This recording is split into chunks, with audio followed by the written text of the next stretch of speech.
Something ऐसे ऐसे 3 prominent scam है जो मुझे लगता है as of now more than हर एक स्कैम आपका 5,000 करोड़ के आसपास का होगा। तीनों scam 5,000 crore exactly 5,000 crore. Realistically बात करें, अगर मैं सिर्फ 1% का भी रिटर्न दे सकता हूँ ऑन अ डेली बेसिस, तो मैं शायद दुनिया का सबसे अमीर आदमी बन सकता हूँ अगले 10 सालों में। जिस प्रोजेक्ट में मैंने बात करी बिटबॉट प्रो, उसने मुझे याद है दुबई में अपने एक इवेंट करवाया था एंड दुबई में बहुत सारे सेलिब्रिटीज आए थे। मैं नाम भूल गया उस इवेंट का, उसने क्या करवाया था, कुछ 10,000 जितने लोग आए थे उस पर्टिकुलर इवेंट में एंड बॉलीवुड के इतने सारे एक्टर्स ने उसको प्रमोट करा है। More than 20 actor and actresses उस इवेंट में मौजूद थे एंड सबने उस प्रोजेक्ट की तारीफ करी, सबने उस प्रोजेक्ट के ओनर की तारीफ करी एंड इट टर्न्ड आउट उस प्रोजेक्ट का जो ओनर था उसका नाम भी फेक था। ये चीज भी बहुत कॉमन होती है कि फाउंडर्स और डेवलपर्स का नाम नहीं होता मेंशन कहीं पे भी, तो ये भी एक रेड फ्लैग है गाइस, नोट कर लो। तो अगर आप एक फिनटेक कंपनी में इतना तगड़ा रेफरल सिस्टम कैसे दे सकते हो? कहां से रहा इतना पैसा? कहां से रहा इतना पैसा? मेन हो जाता है कि अगर ऐसे लोग हैं इवेंट्स कर रहे हैं, आप सिर्फ उनसे ये पूछो आप ये जनरेट कैसे कर रहे हो फंड्स। वहां पर वो आपको बोलेंगे हमारा एआई इतना स्ट्रांग है, हमने डिसेंट्रलाइज्ड पे ऐसा नया इंफ्रा तैयार करा है, हमें बड़े बड़े टर्म्स यूज करेंगे ताकि ब्लाइंड साइड हो सके लोग। हाँ।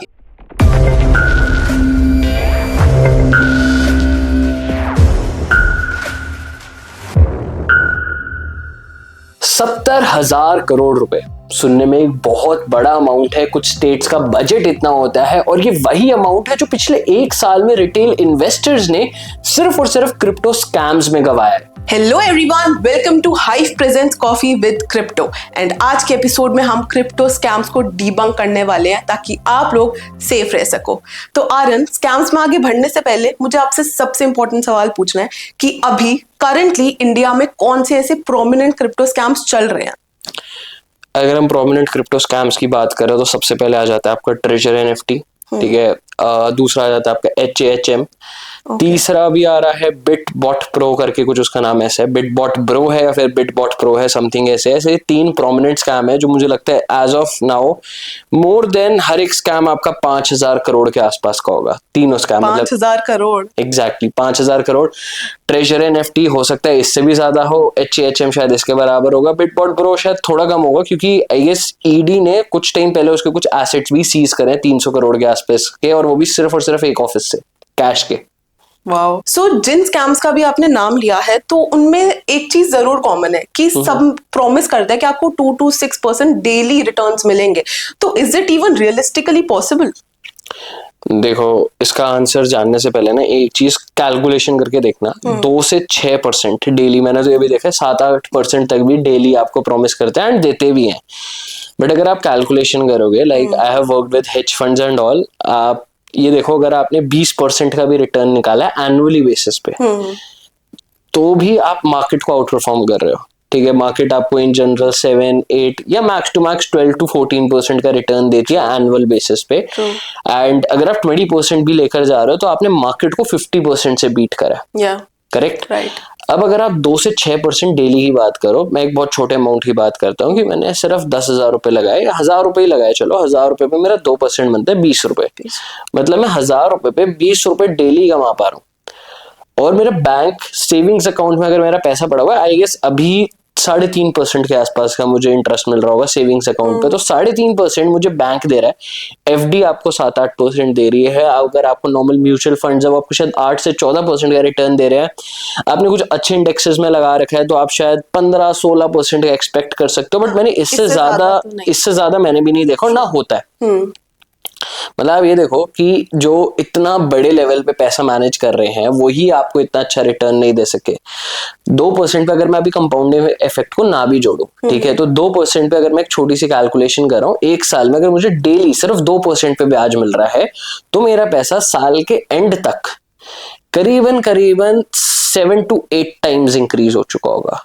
रफ कैलकुलेशन है, हर कोई अमीर ही हो जाएगा इससे, हर कोई अमीर हो जाएगा। लाइक अगर मैं अभी 2% पे भी नहीं जा रहा, मैं सिर्फ 1% पे जा रहा हूँ, हालांकि 1% तो ज्यादा ही देते हैं प्लेटफॉर्म्स होते हैं, बट अगर मैं 1% पे भी कैलकुलेशन करूँ तो आफ्टर 365 डेज आपका पैसा अप्रोक्सीमेटली 3.5 गुना हो चुका है। मतलब मैंने 1,000 रुपए लगाए थे, अब मेरे पास करीबन 4-4.5 हजार रुपए, ठीक है। अब आपने वही शायद 1 करोड़ लगाए होते तो आपके पास 4-4.5 करोड़ रुपए, और वही अब 2% हो जाएगा तो आपका पूरा डबल हो जाएगा, आप 7-8 करोड़ पे पहुंच जाओगे सिर्फ 1 करोड़ के कैपिटल से।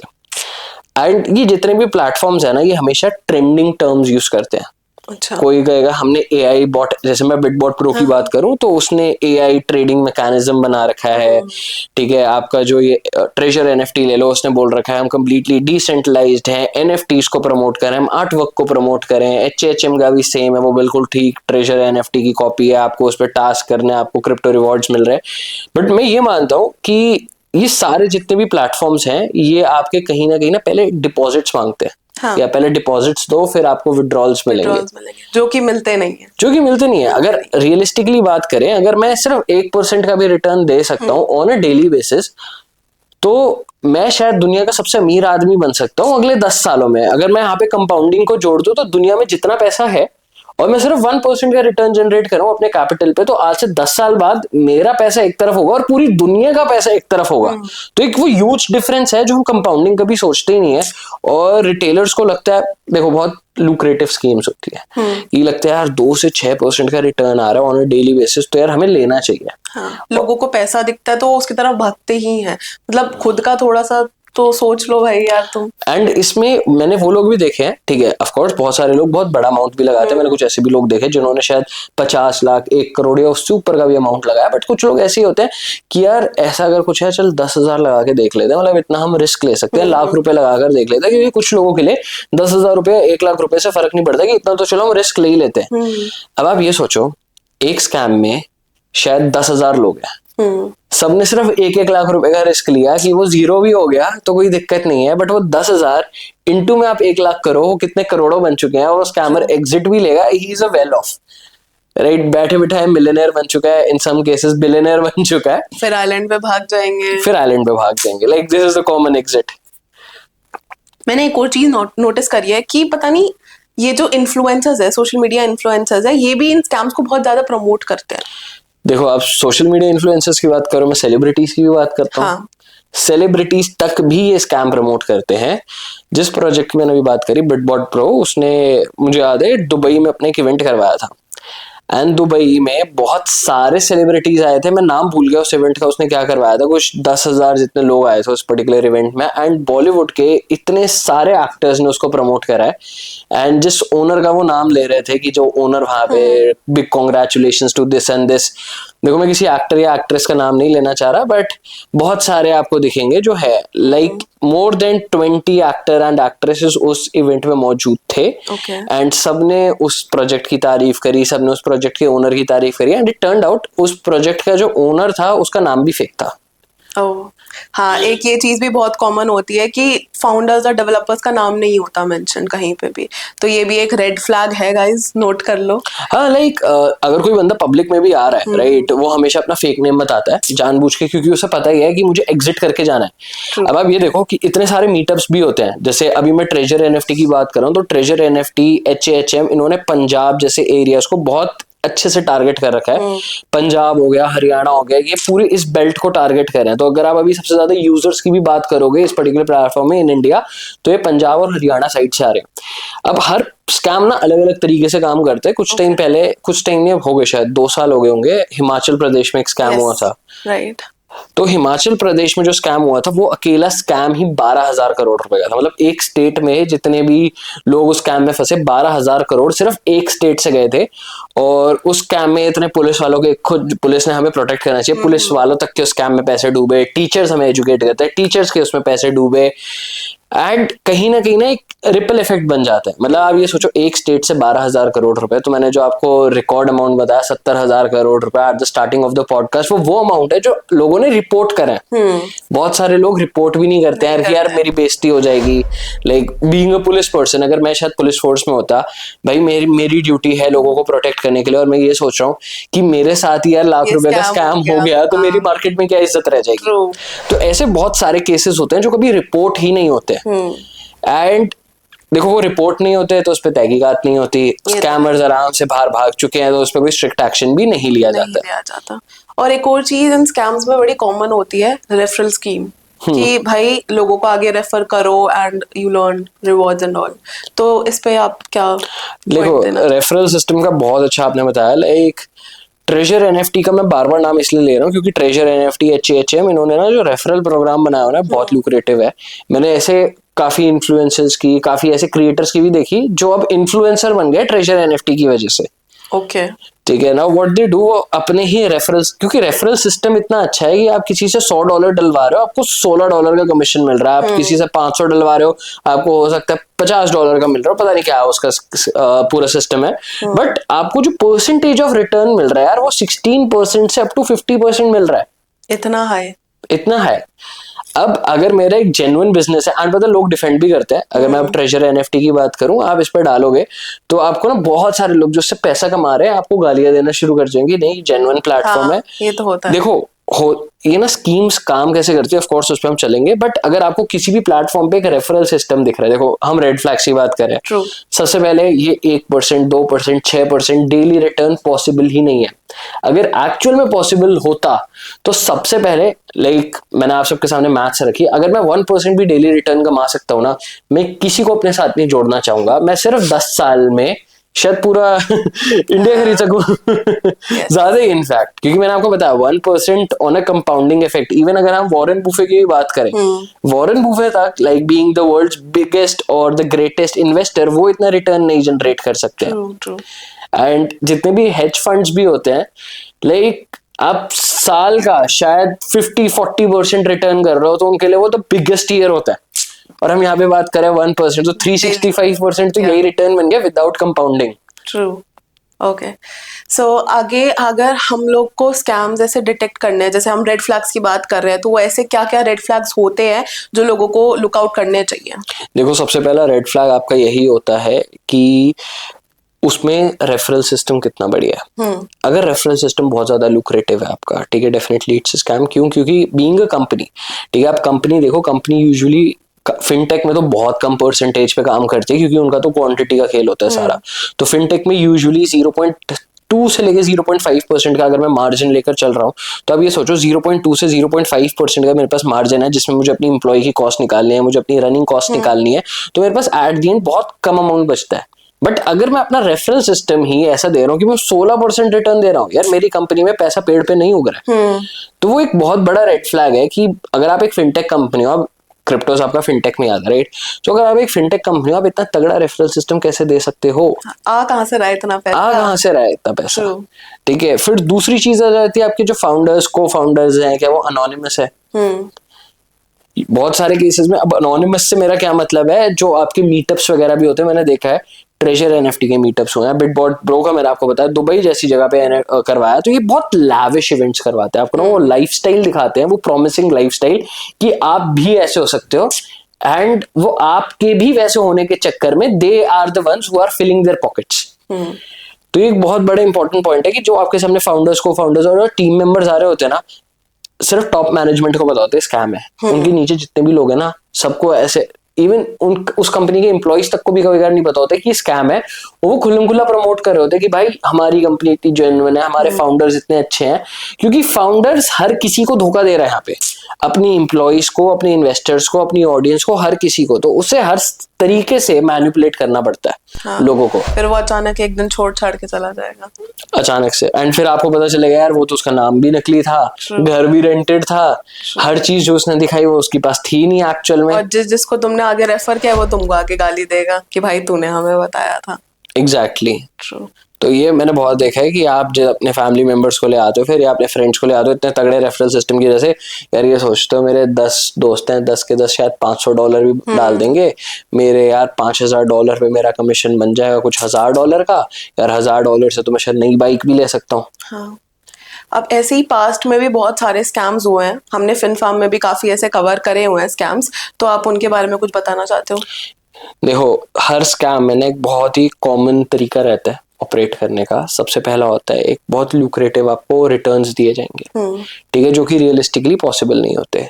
वो आपको रिटर्न्स प्रॉमिस करे जाएंगे, और आप यूजुअली देखोगे आपको कोई टारगेटेड मार्केटिंग के थ्रू नहीं आया, आपको कोई बंदा बताता है, हाँ। या कोई बंदी बताएगी, ठीक है, बंदों पूरा मत मानना, ठीक है, दो कोई भी हो सकता है, बंदा भी हो सकता है, बंदी भी हो सकती है, जो आपको बताएगा वर्ड ऑफ माउथ मार्केटिंग से, ठीक है। ये दो सबसे पहले इनिशिएटिव्स होते हैं। आप किसी ना थर्ड पार्टी से नहीं सुनते, आप किसी स्ट्रीमलाइन मीडिया में नहीं सुनते, क्योंकि न्यूज आर्टिकल्स को पता होता है कि वो धोखा कर रहे हैं आपके साथ, तो कभी उनके आर्टिकल्स पब्लिश नहीं करेंगे। वर्ड ऑफ माउथ इसलिए क्योंकि जब आपको कोई बंदा बताता है ना कि यार मेरे पास ये रिटर्न्स आ रहे हैं और वो आपका नोन होता है, तो आपको ना यकीन हो जाता है, ट्रस्ट फैक्टर आ जाता है। वही सबसे मेन है। और सारा खेल ही देखो इसमें ट्रस्ट का। अगर आपको स्कैम करना है तो लोग आप पे भरोसा करके पैसे डालेंगे, वो आप थोड़ा उन्हें रिटर्न दोगे, कुछ टाइम तक प्रॉपर एक पिरामिड स्कीम बनेगी, और एंड में आते आते जितने लास्ट में जो लोग जुड़ जाते हैं वो सबका लॉस हो जाता है। ट्रू। मेरे खुद के भी एक रिलेटिव थे, मतलब ही नोस कि मैं ऐसे क्रिप्टो इंडस्ट्री में हूँ, तो उन्होंने मुझे खुद आके पूछा था कि भाई ऐसे मेरा एक फ्रेंड है, वो ऐसे इन्वेस्ट करने के लिए कह रहा है तो मैं करूँ। अब लाइक नहीं भाई मत करना, it's a complete red flag. तो ऐसे बहुत ज्यादा केसेस होते हैं, तो गाइस बच के रहना। तो आप भी बता सकते हो कि कैसे लोग अपने आप को प्रोटेक्ट कर सकते हैं, क्या टिप्स है उनके लिए कि लोग कैसे सेफ रहें इन स्कीम से? देखो, सबसे पहली स्कीम जो आपको समझनी है ना, 99% of the scams operate on the pyramid scheme. ठीक है, पिरामिड स्कीम क्या होता है? सबसे ऊपर होता है फाउंडर या जो उसकी टीम होती है, जो फाउंडिंग मेंबर्स की होती है। ठीक है, फिर नीचे आते हैं मेंबर्स, मोस्ट लाइकली उसके एम्प्लॉइज जिनको वो हायर करते हैं। ठीक है, ये पूरा पिरामिड बनता रहता है, ऐसे कि फाउंडर से स्टार्ट हो रहा है, फिर एम्प्लॉइज वगैरह, एंड उनका काम होता है और लोगों को ऑनबोर्ड करना। तो ये चेन बनती रहती है हर लेवल पे, और हर लेवल पे चेन मल्टीप्लाई होती रहती है। सपोज 1 का 4 हुआ, 4 का 8, 8 का 16, 16 का 32, 32 का 64। तो इस तरीके से वो चेन एक्सपैंड होती रहती है। एंड होता क्या है, जो नए पार्टिसिपेंट्स आते हैं उनसे पुराने वालों को रिटर्न्स दिए जाते हैं, जो 2, 4, 6% या जितना भी आपको रिटर्न प्रॉमिस करा गया, मंथली बेसिस पे, डेली बेसिस पे, वीकली बेसिस पे, जो भी है, वो आपको एक्चुअल में पैसा कैसे आता है, जो उस पिरामिड में नीचे नीचे लोग जुड़ते रहते हैं, तो उनका पैसा ऊपर वालों को पे करने के लिए यूज करा जाता है। तो ये पूरा सिस्टम ही ऑपरेट ऐसे करता है कि हमें नए लोग चाहिए पुराने वाले को पे आउट देने के लिए। अब शुरुआत में अमाउंट छोटे होते हैं, बट बाद में आपका, ये समझो लेवल 2 पे 4 जने थे, लेवल 3 पे 8 जने थे, तो लेवल 4 वालों को हमने इंटरेस्ट के तौर पे सिर्फ 1000 रुपए देने हैं। अब जो लेवल 3 पे हमें ज्वाइन करेंगे, उन्होंने शायद हमें हर पे आउट में ही 80,000 रुपए दे दिए होंगे। तो 80,000 में से मैंने 1000 का इंटरेस्ट दे दिया, 79 अभी मेरे पास बैलेंस पड़ा है, तो मैं ये जो अभी आए इनको भी इंटरेस्ट दे सकता हूँ। अब होता क्या, जब ये चेन एक्सपैंड होती रहती है, तब लास्ट में समझो अब आपके पास 10,000 नए रिक्रूट्स आ गए। अब वो 10,000 लोगों का इतना बढ़िया पैसा आपके पास आ जाता है कि आप पीछे वालों को इंटरेस्ट देना छोड़ो, वो पैसा आप लेते हो और एग्जिट कर जाते हो मार्केट से, और पूरी चेन बिखर जाती है। तो सबसे पहली चीज, अगर आपको बचना है, आपको कोई भी आपका ट्रस्टेड बंदा आकर बोले कि यार ये वो प्रोजेक्ट है, क्या मुझे इसमें इन्वेस्ट करना चाहिए, मत करना। सीधी सीधी बात है। सबसे पहली चीज, ना उसकी कोई प्राइवेट लिमिटेड कंपनी होगी, वो आपको दिखा देते हैं कि देखो हमारे पास ये है वो है। देखो, डॉक्यूमेंट्स फेक करना कोई मुश्किल काम नहीं है। आज की डेट में 6ठी 7वीं क्लास का बच्चा भी फोटोशॉप यूज करके कर सकता है, और आज की डेट में तो एआई भी आ गया, जस्ट प्रॉम्प्ट डालो, आपके पास डॉक्यूमेंट ही तैयार हो जाएगा। तो वो कोई बड़ी बात नहीं है। मेन हो जाता है कि अगर ऐसे लोग हैं, इवेंट्स कर रहे हैं, आप सिर्फ उनसे ये पूछो आप ये जनरेट कैसे कर रहे हो फंड्स। वहां पर वो आपको बोलेंगे हमारा एआई इतना स्ट्रांग है, हमने डिसेंट्रलाइज पे ऐसा नया इंफ्रा तैयार करा है, हमें गवर्नमेंट की बैकिंग यूज करेंगे ताकि ब्लाइंड साइड हो सके लोग। हाँ, जैसे ट्रेजर एनएफटी ने एनएफटीज की बात कर रखी है, राइट। एनएफटीज का बबल बर्स्ट हो चुका है। एनएफटीज का trading volume is already more than 96% down, और ट्रेजर एनएफटी पे इंस्टेंट आप खरीद भी रहे हो, बेच भी रहे हो। मेरे को तो कॉन्सेप्ट ही नहीं समझ में आया। इससे मुझे याद आया, मेरे एक नोन के पास अमिताभ बच्चन की एनएफटी है। हाँ जी। ठीक है, वो एक ही एनएफटी है, उसके लिए कोई बायर नहीं मिल रहा। और सोचो, अमिताभ बच्चन की एनएफटी है, उसके लिए कोई बायर नहीं है, और क्योंकि एनएफटीज का वॉल्यूम ही 96-97% डाउन हो चुका है, बबल बर्स्ट हो चुका है एनएफटी का, बट ट्रेजर एनएफटी पे लोग खरीद रहे हैं और इंस्टेंटली बेच भी रहे हैं एनएफटीज। कैसे? ऐसे आर्टिस्ट की जिनका मैंने कभी नाम ही नहीं सुना। तो मतलब ये मेरी भी समझ के बाहर है। एंड होता क्या है एक्चुअल में, हम चाहे कितना भी समझा लें, बट एट दी एंड जाके यही चीज हो जाती है कि आपको वो ऑफर्स ना इतने लुक्रेटिव लगते हैं कि आपको ना वो डिनाई करने का मन ही नहीं करता। आपको लगता है यार हो जाएगा, मेरा पैसा डबल हो जाएगा, ट्रिपल हो जाएगा। वो ऑफर ही ऐसे करते हैं कि तुम अट्रैक्ट ही होते हो। सेल्स पर्सन बहुत बढ़िया होते हैं। लाइक अगर किसी को धंधा करना है ना, तो स्कैमर से सीख लो। स्कैमर से सीखो कि कैसे मार्केटिंग करनी है। ट्रू। मेरा स्कैमर से अच्छी मार्केटिंग मैंने नहीं देखी। ठीक है, आपको कुछ एंड में बोलना है लोगों के लिए, ऑडियंस के लिए, तो आप बोल सकते हो। देखो, अगर आपको लग रहा है कि कोई ऐसा प्रोजेक्ट है जो स्कैम हो सकता है, थोड़े से डाइसी हो, तो what we can do comment section में बता देना। इवन हमारी कम्युनिटी ज्वाइन कर सकते हो, उन प्रोजेक्ट्स का नाम ले देना, ताकि एक बार हम भी उस पर एक बार रिसर्च कर सके and we'll give you the correct analysis. कभी कभार मैं ये नहीं कह रहा सारे प्रोजेक्ट्स, 99.99% सारे प्रोजेक्ट स्कैम्स होते हैं जो आपको इतना बढ़िया पैसा ऑफर भी कर रहे हैं। मुझे नहीं लगता, क्योंकि यार पैसा देखो किसी के पेड़ पे नहीं उग रहा कि बस वहां से तोड़ा यूजर्स को दे दिया। एंड जितनी भी फिनटेक कंपनीज है बहुत छोटे मार्जिन पे काम करती हैं, अपने लिए इनको वॉल्यूम चाहिए होता है तभी एक्चुअल में प्रॉफिटेबल हो पाती है। बट यहाँ पर हमारे पास कोई यूटिलिटी नहीं है, और मुझे नहीं पता है कैसे इतना 40-50% के मार्जिन पे खेल रहे होते हैं। गाइस सबसे बेस्ट यही है कि जो भी हमने आपको रेड फ्लैग्स बताए हैं उनको स्पॉट करो एंड अपनी रिसर्च कंटिन्यू रखो, करते रहो, एंड बाकी हम तो हैं ही आपकी हेल्प करने के लिए। हाँ बिल्कुल, ठीक है, ठीक है। तो अब सेफ रहना है सबको, प्लीज ऐसे स्कैम से मत घुसना। ट्रेजर एनएफटी, HHM, बिटबॉट प्रो अभी तक खत्म नहीं हुआ है, चल रहे हैं, एग्जिट जरूर करके जाएंगे। और सिर्फ ये 3 स्कैम्स नहीं है, आप भी शायद पॉडकास्ट देख रहे होगे, हो सकता है इस टाइम तक कोई नया स्कैम भी आ जाए, ट्रू, और आने वाले टाइम में और भी डेफिनेटली आती रहेंगे। Thank you Aryan for coming. Thank you so much.